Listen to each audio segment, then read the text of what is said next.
as an angler, I'm always intrigued by the new lines out there, different kind of lines. They always interested me, and I always like to try different lines in my reels. And I passed by and I saw these 3 lines. There's a co-polymer, there's a fluorocarbon, there's a monofilament line. And well, I was checking them out, and there's some pretty neat and innovative things about these lines. And Paul Elias, Bassmaster Classic winner, correct? Yeah. Renowned fisherman. He's here to explain more about these lines to me because he knows them pretty well. So, Paul, what do we got here actually? Well, we've got the 3 basic lines that the majority of the people use when you start talking about a fluorocarbon, a copolymer, and a monofilament.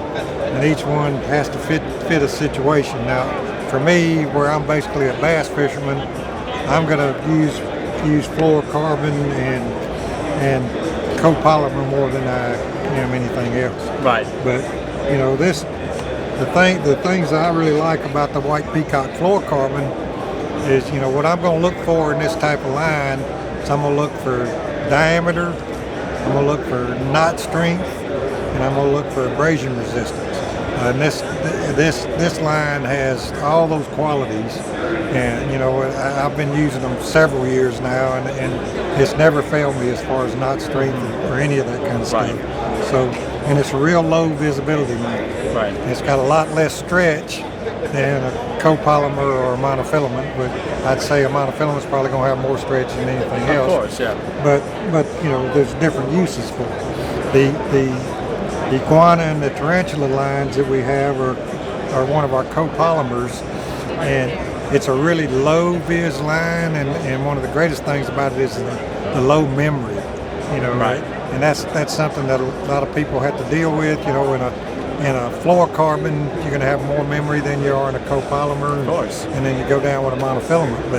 But on this iguana line, I really like it because of it's a smaller diameter. It's got a lot of strength. It's got 100% knot strength. And then again, like I said, the low memory and the low visibility. Right. That's key. Those are all key factors to having that will make up a great line.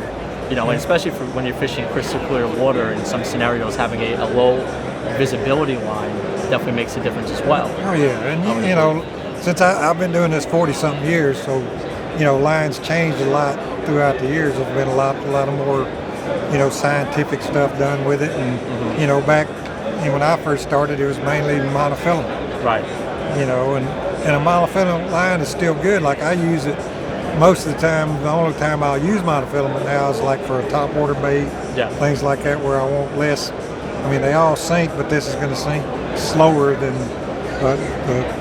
One of the deals about fluorocarbon is how fast it sinks. Right, of course. And then get into copolymer, and it's a slower, slower sinker. They all have their place. They do. They do. Yeah, they do.